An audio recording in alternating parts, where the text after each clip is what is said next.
Hello, welcome to Exponential Functions and Models. My name is Tuesday J. Johnson. I'm a lecturer at the University of Texas, El Paso, and an assistant professor at Doña Community College.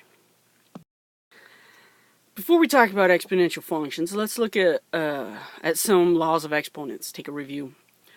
If b and c are positive, and x and y are any real numbers, then the following laws will always hold.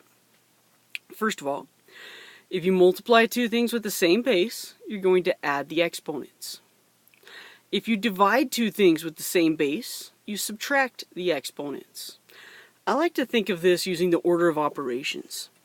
So we have parentheses, exponents, multiply, divide, add, and subtract. So if you're multiplying two things with the same base, you add their exponents.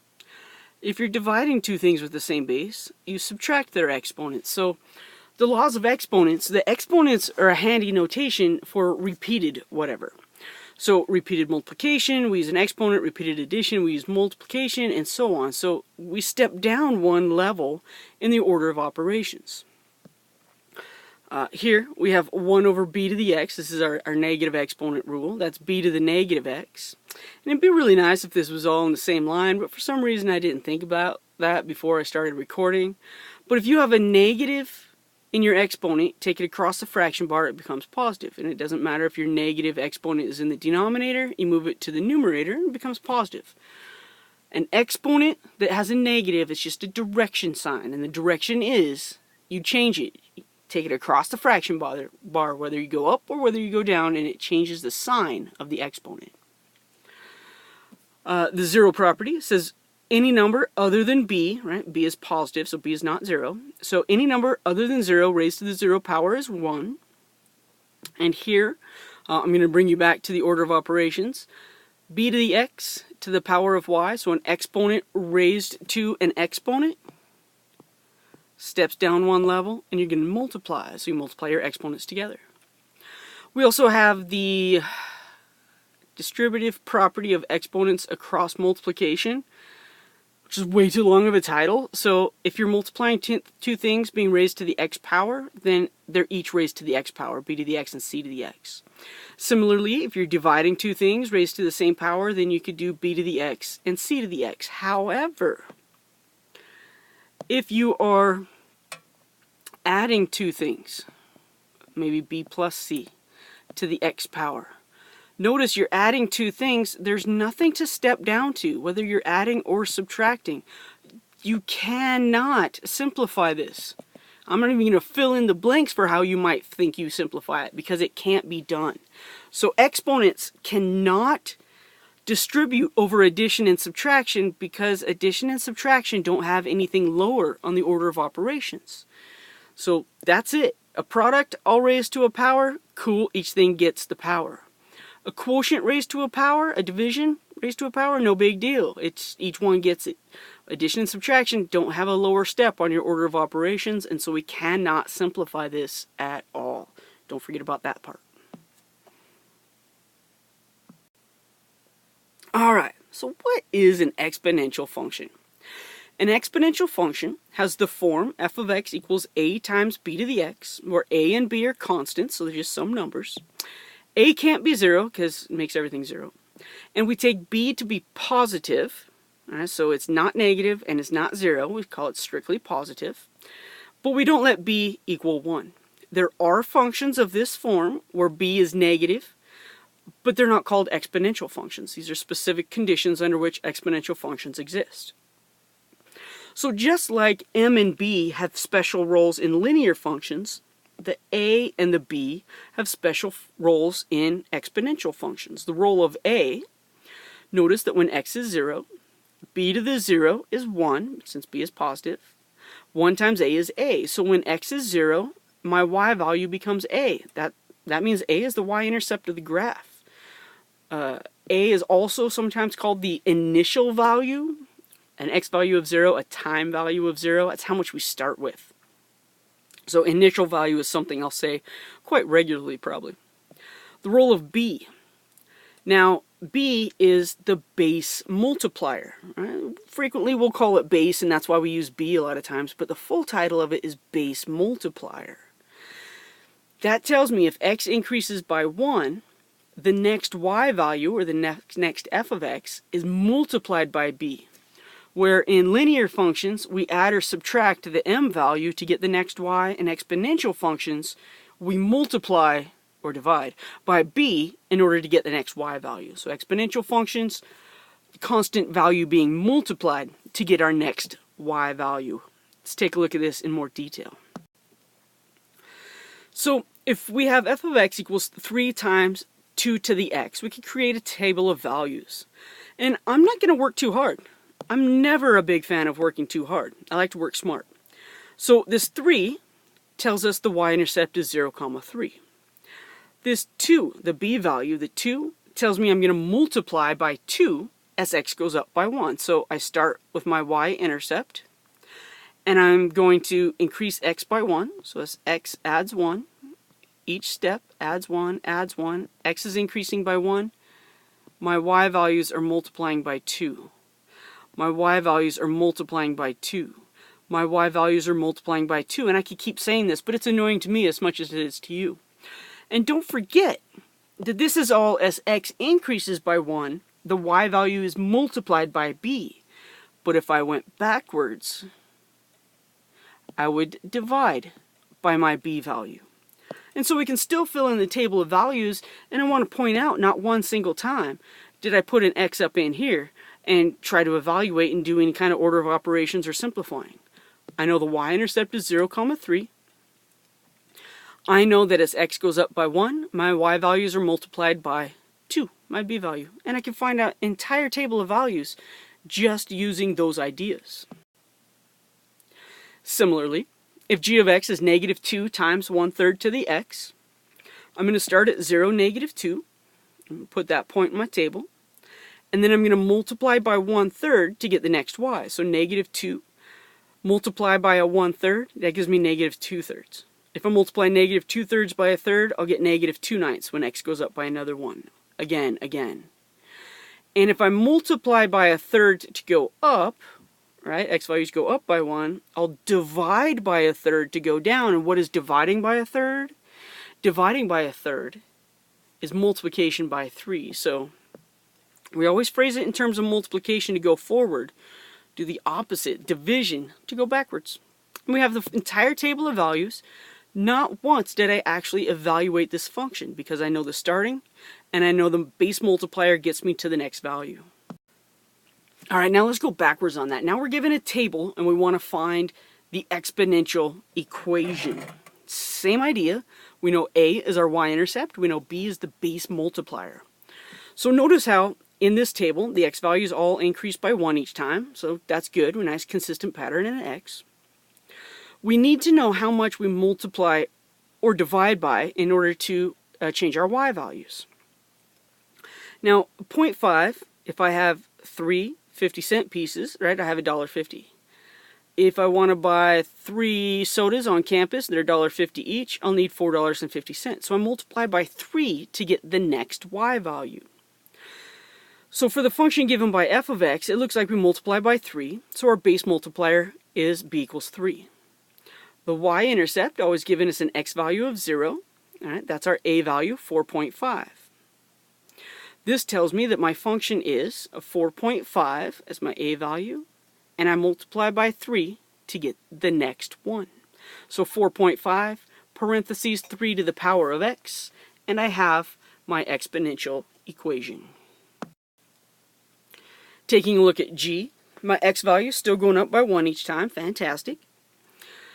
Now my y values, remember, right, if it's exponential, I'm going to multiply or divide to get the next one.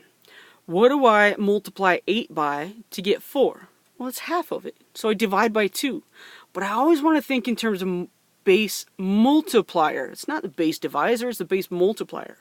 What do I multiply 4 by to get 2? Oh, a half. Half of 2 is 1. Half of 1 is a half. So the y values are being divided by 2 each time. Dividing by 2 is the same as multiplying by a half, so our base multiplier is b equals 1/2. The y-intercept is 0, 2. so I know my a value is 2. My exponential function is therefore g of x equals 2 times 1/2 to the x power. Always, y-intercept is my a. The amount I multiply by on a consistent basis to get my next y is going to be my b value, my base multiplier. Don't make it more challenging than it needs to be. Math can be hard on its own. You don't need to make it more so. But also, if it's easy, let it be easy. Now, h. X value is still increasing by 1. To be exponential, the y values must be multiplied by a consistent amount. What do I multiply 100 by? Well, to get 200, I'm going to multiply times 2.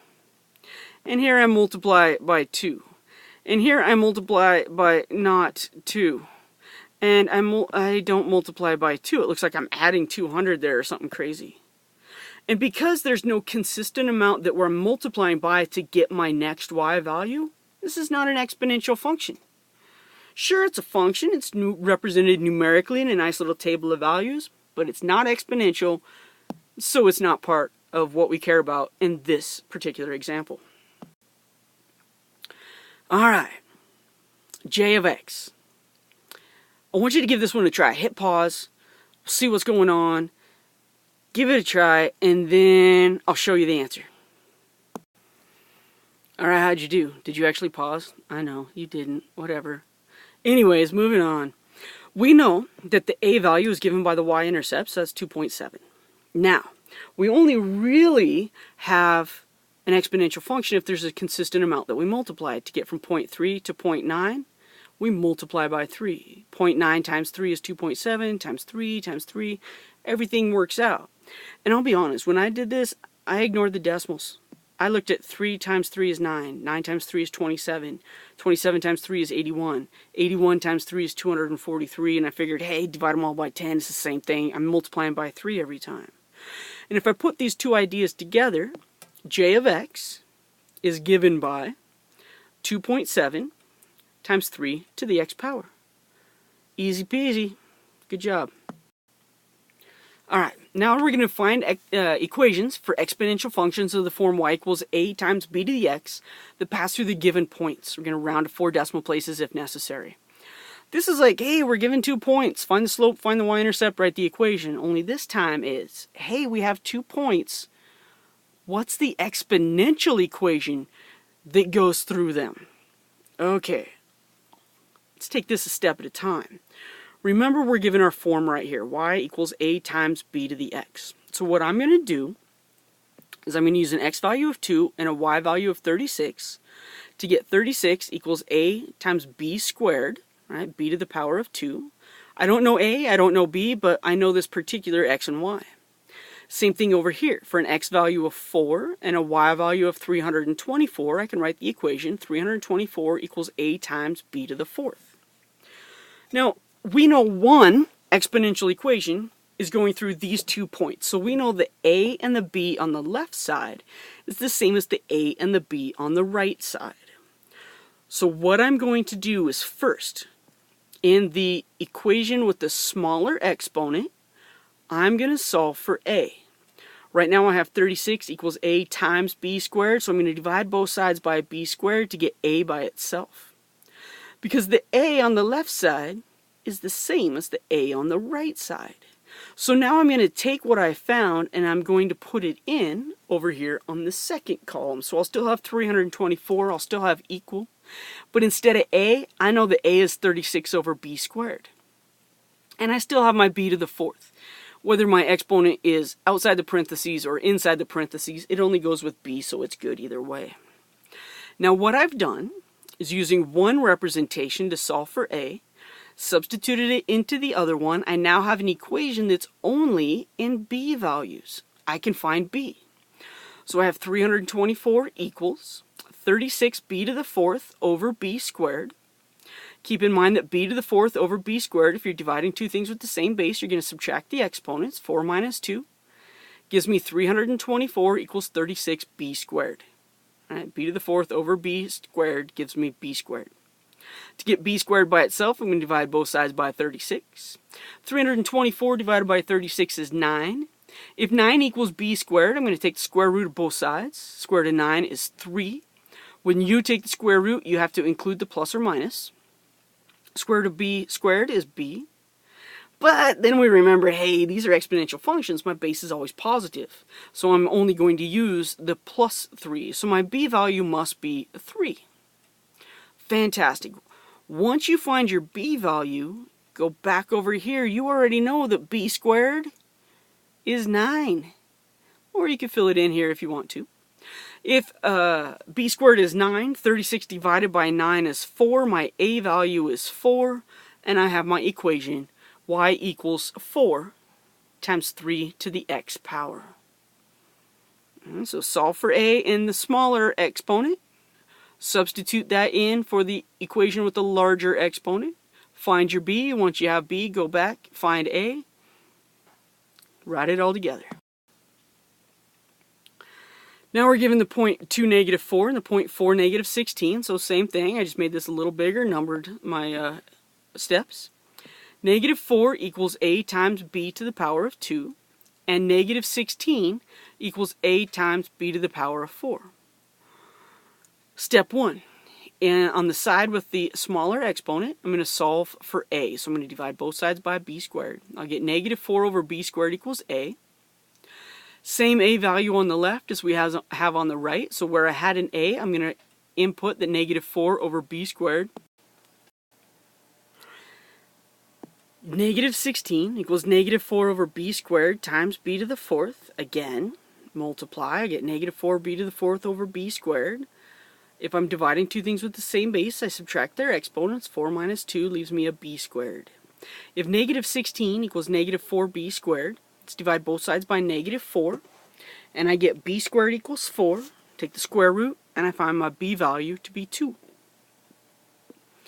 Also, right, negative 4 over b squared equals a. So in my step 3, I'm going to take this b squared value of 4, replace b squared with 4.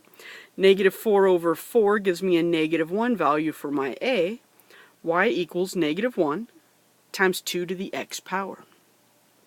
There we go. Good job. All right, a couple more definitions. The number e, it's called Eulers Number, after German mathematician Leonhard Euler, one of my favorite movies of all times, Bill and Ted's Excellent Adventures.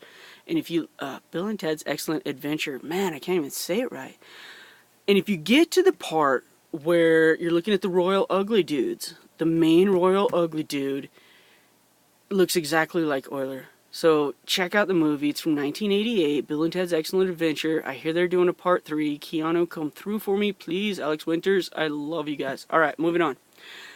Euler's number. So the limiting value of the quantities 1 plus 1 over m to the m power as m gets larger and larger. And we could use principles of calculus to estimate this value of e equals 2.718, and then it just goes forever. It's a lot like the number pi. It's irrational. You cannot write it as a fraction. It never actually repeats, although this front part you start to think, hey, maybe, but no, of course not. And we use this Euler's number frequently in financial applications. If $P is invested in an annual interest rate R compounded continuously, the accumulated amount after T years is given by A of T equals P e to the RT. No, that wasn't your eyes. I actually moved it over. If an amount called a present value P is invested for T years in an annual interest rate of R, and if the interest is compounded or reinvested M times per year, then the future value A is given by our compound interest formula. A special case is when it's compounded annually or once a year and your M value is 1, then we'll just have A equals P times 1 plus R to the power of T. Now we're going to be looking more at these when we get into chapter 3 of this particular text, but continuously compounding interest and regular compounding interest, a couple of formulas. Let's do a couple of quick little examples. Rock Solid Bank and Trust is offering a CD that pays 4% compounded continuously. How much interest would a $1,000 deposit earn over 10 years? A couple of important things here. First of all, compounded continuously tells us the formula we're going to use. 4%.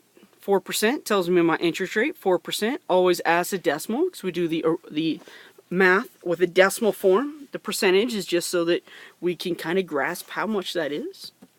We're depositing $1,000, that's our principal. Time, 10 years, t equals 10, and we substitute into our formula. So I'm looking at A equals 1,000 e to the 0.04 times 10. And this is exactly how I'd put it in my calculator.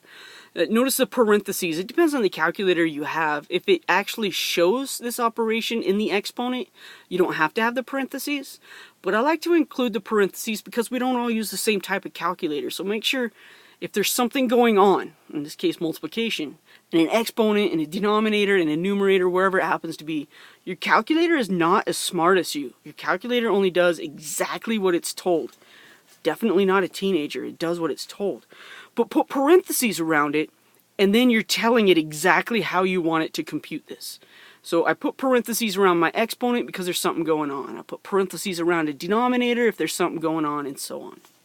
So I pull out my technology, 1,000 e to the power of 0.04 times 10, and it tells me that's $1,491.82. But that's the amount. How much interest? A is not interest. A is the future amount. To find the interest, keep in mind we deposited 1,000. In the future, we have $1,491.82. So we're going to subtract off that principal to actually answer the question. A lot of times in math, we're like, oh, I'm going to use this formula. Here's the answer. And we don't go back and look at the actual question. So make sure you take a minute, read over the question. Have I actually answered it? Are my variables what I think they are? And go from there. Bacteria. A bacteria culture starts with 1,500 bacteria and doubles in size every 3 hours. I want to find an exponential model for the size of the culture as a function of time t in hours, and then we're going to do something else with it also. So a bacteria culture starts with 1,500. Remember we talked about the initial value, the starting value, my A value will be 1,500. Now this doubles in size. So B equals 2 because it doubles, right? Doubles multiplies by 2. But it doesn't double in size every hour. It takes 3 hours. So whatever the time is, right? If time is 1 hour, it's only 1/3 of the way doubled. If it's 3 hours, 3 divided by 3 is 1, it's a full double. So watch for that exponent. It doubles in size, so you think B equals 2, but because it takes 3 hours, we have to adjust our exponent. So we have our model, f of t equals 1,500 times 2 to the t over 3. If you are using WebAssign like we do at University of Texas, El Paso, make sure you use the correct variable. You'll type it in, you're like, hey, this answer is correct. Tuesday, why did it mark it wrong? And I'll say t, and that's it. And then you'll say, ugh. And then you'll have to do the problem over again. Nobody wants that. So just make sure you use the correct variable. It'll tell you time t in hours. Pay attention to the details here. The second thing we want to do with this is we want to use that model that we just found to predict how many bacteria there will be after 1 day. So I'm just going to put in 1 for t, right? No. T is the time in hours. This says 1 day. 1 day is 24 hours, so I'm going to use a t value of 24. T value of 24 divided by 3, that's an 8. You could type it into your calculator just as I have it written here. Maybe use some parentheses around the exponent since something's going on, and I made such a point about that earlier. But you know 24 divided by 3 is 8. You could also do 1,500 times 2 to the 8th. Or if you know that 2 to the 8th is whatever 2 to the 8th is, then you can multiply that by 1,500 and do it that way as well. Many different ways. But after 1 day, this particular bacteria culture will have 384,000 bacteria. Exponential growth. Money and bacteria is what we talk about most often with that. Hope it's working for you. Not the bacteria, just the money. Thanks for listening.